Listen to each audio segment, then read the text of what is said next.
This painting started out as a totally different concept than the way that it finished, but that is totally okay. And I am going to use my spatula for this one. I'm actually doing some chain pulls. I use a straw. There's so many different techniques, and I was really just trying to save the painting.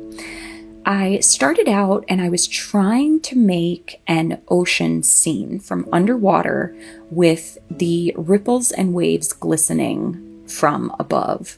And it didn't turn out the way that I wanted it to. And definitely not every painting I do turns out how I want it.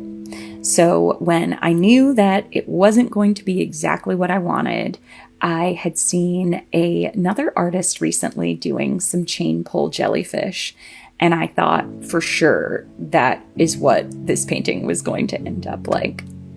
Her name is Studio Teal, that I saw most recently do it with the chains.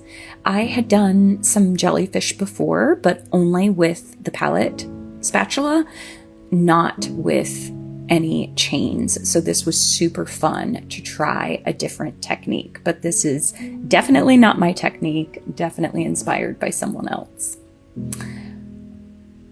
So I was trying to originally save this with some extra swipes, and that also was just not working out.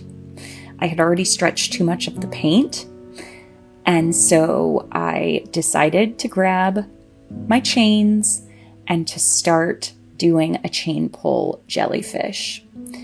I started with the tentacles at the bottom, and you'll see when I add the head on the jellyfish, it all comes together perfect. My paints are mixed exactly the same as my swipe technique with Floetrol and Gloss Medium, and they are the same consistency for the chain pulls and for the paints that I swiped over. This is also regular white paint. This is not my swipe catalyst.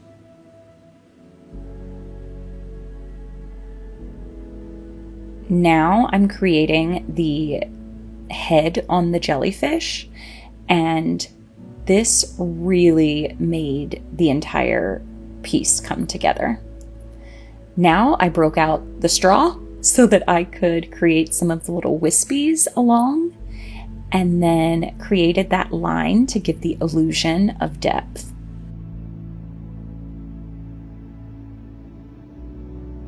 So here it is dry, and I love it. And I'm so glad that I was able to save this painting and play around.